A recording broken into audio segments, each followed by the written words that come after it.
This is an ACU Centre for Liturgy podcast. Speaking of liturgy, what is a Diocesan Liturgical Commission and what is its significance? Speaking of liturgy, Rita Thiron, Executive Director of the Federation of Diocesan Liturgical Commissions in Washington, D.C., and consultant of the Bishops' Committee on Divine Worship of the United States Conference of Catholic Bishops, describes how a synodal church places importance on commissions such as these. She outlines the role of the Diocesan Liturgical Commission and how it contributes to the vitality of the church today. In recent years, a synod was held to discuss what synodality actually is. A gathering, not just seeking people's opinions nor voting on policies. Listening sessions were held in parishes and institutions around the world, and these ideas and longings were brought to the 16th General Assembly of Bishops in October of 2023. But there, something was different. 365 participants, clergy and lay people, gathered to discuss the nature of the church. They sat at round tables and engaged in conversations with the Spirit. Their work bore fruit in a summary document on various issues, and that in turn laid the foundation for the gathering the following year. The Synod in 2024 examined how to implement the Spirit's prompting, with specific emphasis on relationships, pathways, places, and how a synodal church will function in the world. Among many other ideas, it focused on church structures, which would ensure the continuation of synodal processes and synodal decision-making. Those in authority, it said, in several instances, obligated by current law to conduct a consultation before taking a decision. Those with pastoral authority are obliged to listen to those who participate in the consultation and may not act as if the consultation had not taken place. Therefore, those in authority will not depart from the fruits of the consultation that produce an agreement without a compelling reason. Now, while this final synod document is amazing in its scope, it is not really an entirely new phenomenon in the life of the church. Jesus himself listened to strangers and answered their needs. The early church was engaged in councils, even in apostolic times. Over 20 councils followed. How have popes encouraged, and even mandated, that bishops and clergy listen to other experts? And how did this help shape the nature of various advisory bodies in dioceses and parishes? More specifically, let's recall a recent history of Diocesan Liturgical Commissions. In 1903, over 120 years ago, Pope Pius X promulgated Tra Lei Selectudini on sacred music. In it, he wrote, "The bishops, if they have not already done so, are to initiate in their dioceses a special commission composed of persons competent in sacred music, and to this commission let them entrust, in the matter they find most suitable, the task of watching over the music executed in their churches."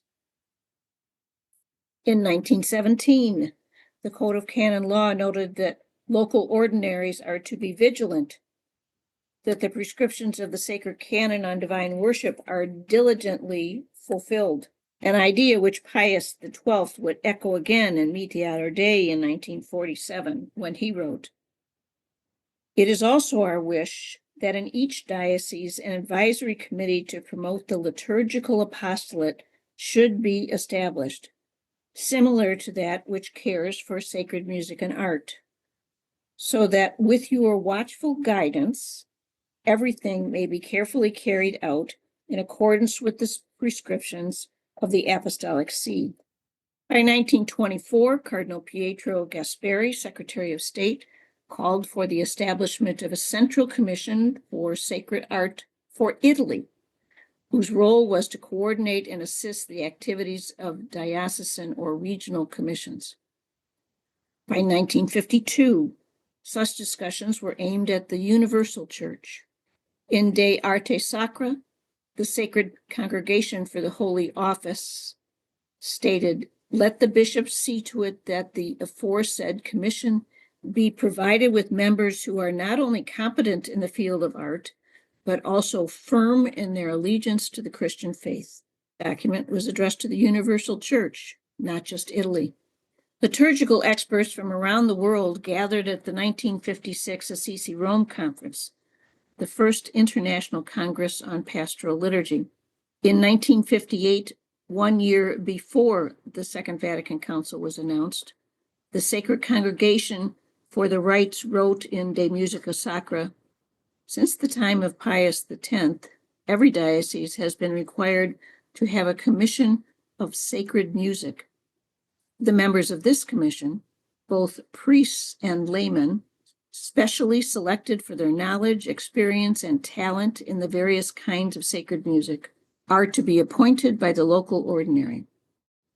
The ordinaries of a number of dioceses may, if they wish, establish a joint commission."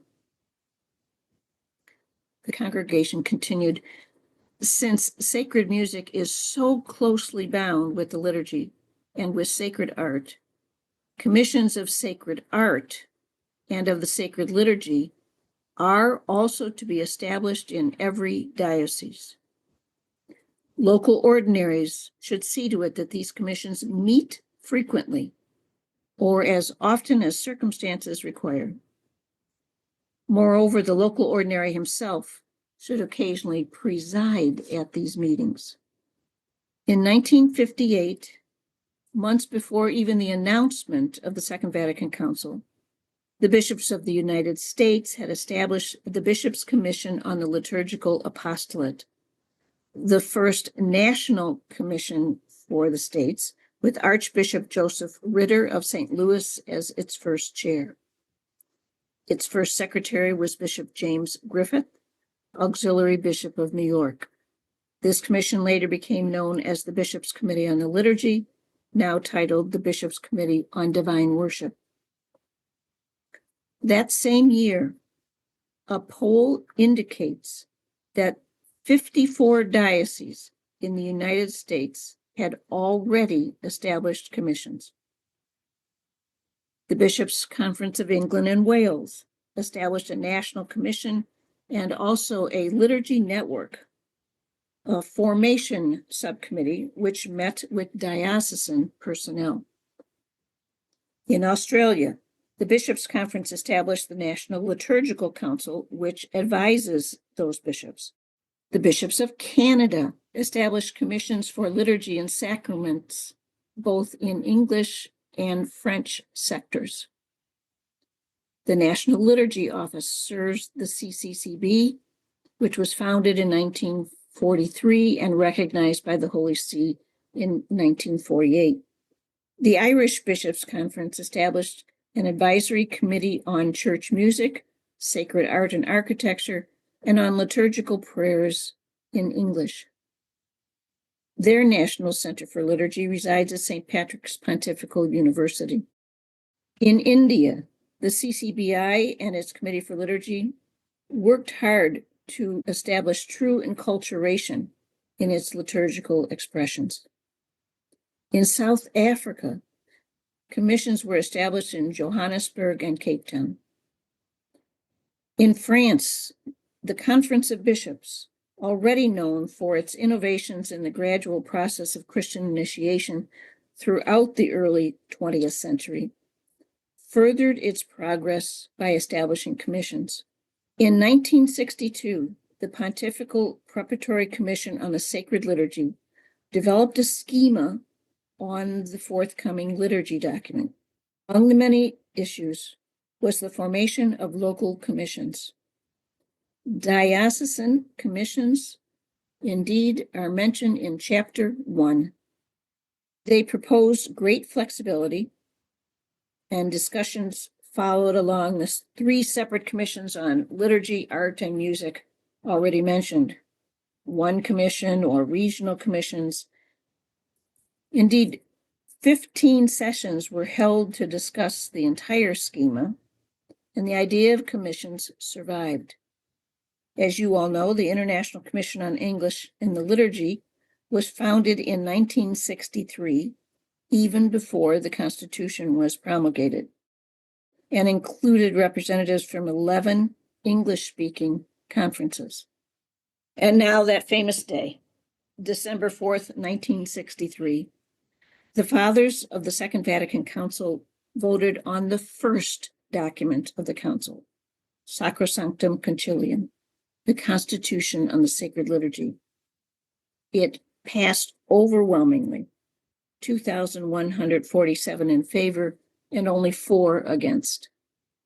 While it established that the regulation of the liturgy depends solely on the authority of the Church, that is, on the Apostolic See, and accordingly, as the law determines, on the bishop, unquote, it called for the establishment of national and diocesan commissions. Sacrosanctum Concilium, number 44 and 45, mandates the establishment of local commissions. In 1964, Pope Paul VI motu proprio Sacrum Liturgiam on the implementation of the Constitution on the Sacred Liturgy clearly alludes to the importance of the Diocesan Liturgical Commission. Later, the Directory for the Pastoral Ministry of Bishops noted, it is for the diocesan bishop to direct the whole liturgical life of his diocese, to stimulate and guard it, as well as to promote the liturgical formation of the faithful through the appropriate commissions. Also, officials through pastors and other priests, through lay people prepared for this work and dedicated to the apostolate of the liturgy. Universal documents, including the aforementioned 2024 Synod documents, continued to promote the formation and use of diocesan commissions. On a more personal level, I note that soon after the Council, here in the United States, chairmen and secretaries of diocesan commissions met in Kansas City prior to a liturgical week. By 1968, leaders of liturgical commissions met in Chicago and proposed the idea of a federation of diocesan commissions. By 1969, the first meeting of the Federation of Diocesan Liturgical Commissions was held in Pittsburgh. It's still going strong after 56 years and provides liturgical formation in many media and structures. This is the organization which I am privileged to lead and serve.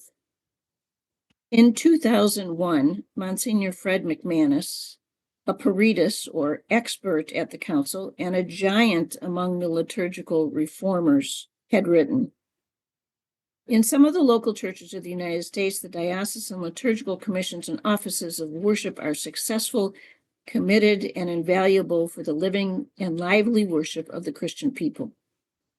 These bodies engage in efforts of promotion and coordination. They offer guidance and impetus to parishes and other communities of prayer. They publish newsletters and booklets and even books. In some dioceses, the liturgical and related commissions are largely nominal bodies, barely existing on paper. And in still other places, financial considerations have recently weakened or undermined the potential of commissions and offices. The potential has to be spelled out again, with or without the office, department, or other structure, for liturgical planning, direction, and catechesis. Today, the task of liturgical reform is far advanced, but the task is all the greater. Liturgical reform, catechesis, and enculturation have barely begun. Happily, Monsignor McManus noted, the structures are largely in place.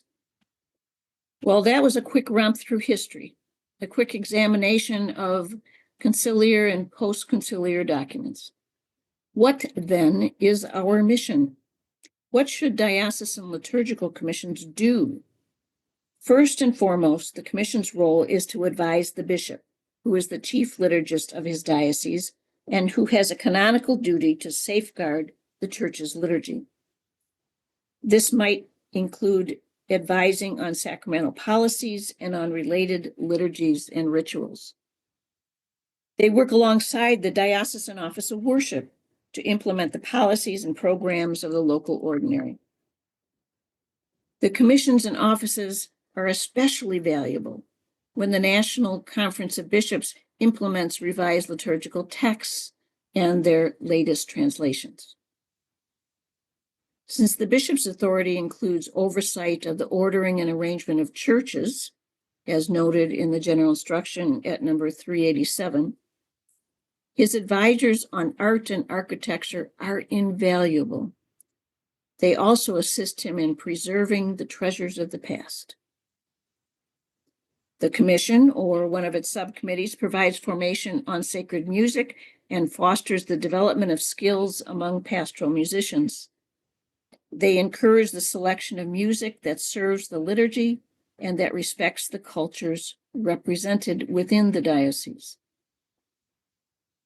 On behalf of the bishop, the local commission provides ongoing formation of all liturgical ministers, including lectors, extraordinary ministers of Holy Communion, ushers, parish initiation ministers, servers, and others.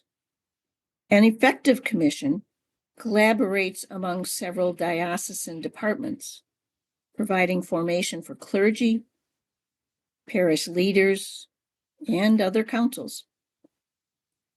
Finally, since the members should represent various constituencies within the diocese, they should serve as the eyes and ears of the bishop.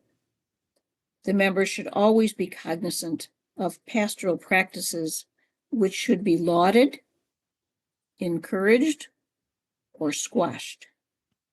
In conclusion, as Pope Francis noted in his homily at the opening Mass of the Synod in October 2023, let us remember that a synod or any church meeting is not a political or academic gathering, but a convocation in the Spirit, not a polarized parliament, but a place of grace and communion. It is the Holy Spirit which must guide our discussions and often shatters our expectations to create something new. The more fruitful moments of the synod are those connected to prayer, an atmosphere of prayer through which the Lord works in us. Let us open ourselves to him and call upon the Holy Spirit. Let us allow him to be the protagonist of the synod, and let us walk with him in trust and with joy. May that be the opening prayer of every meeting around the world of Diocesan Liturgical Commissions. God bless you for all you do. That was Rita Thiron reflecting on the importance of the Diocesan Liturgical Commission and the contributions it makes to the local church.